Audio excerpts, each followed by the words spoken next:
వినాయక చవితి ఉత్సవాలు ఉమ్మడి ఆదిలాబాద్ జిల్లా వ్యాప్తంగా వైభవంగా సాగుతున్నాయి. వివిధ ఆకృతులతో తయారు చేసిన విగ్రహాలను ఏర్పాటు చేసిన మండపాలలో భక్తులు సందడి చేస్తున్నారు. ఉదయం నుంచి భక్తులు పూజలు చేస్తున్నారు. 9 రోజుల పాటు భక్తి శ్రద్ధలతో నిర్వహించనున్నారు. దీనిపై మరింత సమాచారం మా ప్రతినిధి శ్యామ్ అందిస్తారు. ఉమ్మడి ఆదిలాబాద్ జిల్లా వ్యాప్తంగా వినాయక చవితి ఉత్సవాలు ఘనంగా ప్రారంభమై ఈ రోజు నుండి ప్రారంభమైన ఉత్సవాలు 9 రోజుల పాటు కొనసాగున్నాయి. 9 రోజుల పాటు వినాయకుడు పూజ అందుకొని ఉన్నారు. మనం ప్రస్తుతం మన మంచిర్యాల జిల్లాలోని నస్పూర్లో ఉన్నటువంటి లక్ష్మీ గణపతి టెంపుల్ వద్ద ఉన్నాం. ఇక్కడ మన దగ్గర అయ్యగారు వారికి మరికొన్ని విషయాలు ఇస్తాం. ఈరోజు జరిగే ఉత్సవాలకు ఎలా నిర్వహిస్తున్నారు, విశిష్టత ఏంటి? గజానన మహారాజకి జై. ఆదౌ పూజ్యో గణాధిపః. ఈరోజు వినాయక చవితి సందర్భంగా ప్రపంచవ్యాప్తంగా అందరూ కూడా ఈ యొక్క వినాయక నవరాత్రి ఉత్సవాలు ప్రారంభం చేస్తారు. మనకి ఆవిర్భావం అయినటువంటి రోజు కాబట్టి వినాయక చవితి రోజు విశేషంగా ప్రపంచవ్యాప్తంగా ఈ యొక్క నవరాత్రులు అనేటువంటి ఉత్సవాలు బ్రహ్మాండంగా వైభవపేతంగా నిర్వహిస్తూ ఉంటారు. ప్రతి సంవత్సరం కూడా ఇదే విధంగా గణపతి నవరాత్రి నిర్వహిస్తారు. ఈ యొక్క వినాయక చవితి రోజు 21 పత్రులతోటి స్వామివారికి పూజ చేసి నవరాత్రుల అనంతరం స్వామివారి యొక్క నిమజ్జనోత్సవాన్ని నిర్వహిస్తూ ఉంటారు. అందరూ కూడా ఆ యొక్క విఘ్ననాయకుడి అనుగ్రహం చేత ప్రతి కార్యక్రమమందు కూడా విఘ్నాలు లేకుండా చేసే పనులన్నీ కూడా నిర్విఘ్నంగా జరగాలని చెప్పి అందరూ భక్తులు ఈరోజు అధిక సంఖ్యలో స్వామివారిని దర్శించుకొని స్వామివారి యొక్క పూజ నిర్వహిస్తూ ఉంటారు.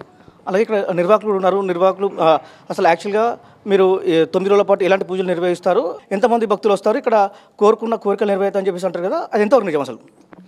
జై బోలో లక్ష్మీ గణపతి మహారాజ్కి. ముక్కోటి దేవతల్లో మనం ఏ దేవుని పూజించాలన్నా ప్రథమంగా గణపతి యొక్క ఆశీర్వాదం తీసుకోవాలి. అలాంటి ప్రథమ పూజని యొక్క బ్రహ్మోత్సవాలు ఈ యొక్క గణేష్ నవరాత్రులు. ఈ నవరాత్రుల్లో మన లక్ష్మీ గణపతి నస్పూర్ కాలనీలో రంగరంగ వైభవంగా జరుపుతుంటాం. ఈ 9 రోజుల్లో వేలాది మంది భక్తులు లక్ష్మీ గణపతి దేవాలయానికి వస్తుంటారు.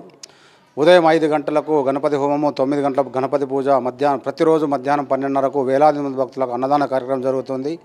ఈ యొక్క దేవాలయం యొక్క విశేషం ఏమిటంటే ఇక్కడ కోరిన కోరికలు తప్పకుండా నెరవేరుతాయని చెప్పేసి మన రాష్ట్ర నలుమూల నుంచి కూడా ఈ దేవాలయానికి వస్తుంటారు.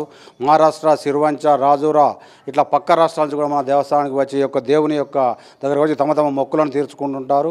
కాబట్టి ఈ యొక్క నవరాత్రుల్లో భక్తులందరూ కూడా ఈ యొక్క housing board colony Lakshmi Ganapati దేవాలయానికి విచ్చేసి ఆ గణపతి యొక్క ఆశీర్వాదం తీసుకొని గణపతి యొక్క తీర్థప్రసాదాలు స్వీకరించి గణపతి యొక్క కృపకు పాత్రలు కావాలని తెలియజేస్తున్నాం. ఉమ్మడి ఆదిలాబాద్ జిల్లాలోని ప్రతి గ్రామాల్లో కావచ్చు, పట్టణాల్లో వినాయకుడు మండపాలను ఏర్పాటు చేసి వినాయకులను ఈరోజు తీసుకొచ్చి 9 రోజుల పాటు వినాయకుడికి అయితే పూజలు అందించనున్నారు. ఇక్కడ మనం లక్ష్మీ గణపతి టెంపుల్ వద్ద ఉన్నాం. ఇక్కడ ఏదైతే టెంపుల్ ఉందో ఇక్కడ వచ్చి కోరుకున్న కోరికలు అయితే నెరవేరుతాయని చెప్పేసి ఇక్కడ నిర్వాహకులు, అదేవిధంగా ఇక్కడ ఉన్నటువంటి అయ్యగారు చెప్తున్న పరిస్థితి. కెమెరా పర్సన్ శ్రీనివాస్తో శ్యామ్మోహన్, BRK న్యూస్, మంచిర్యాల నుండి.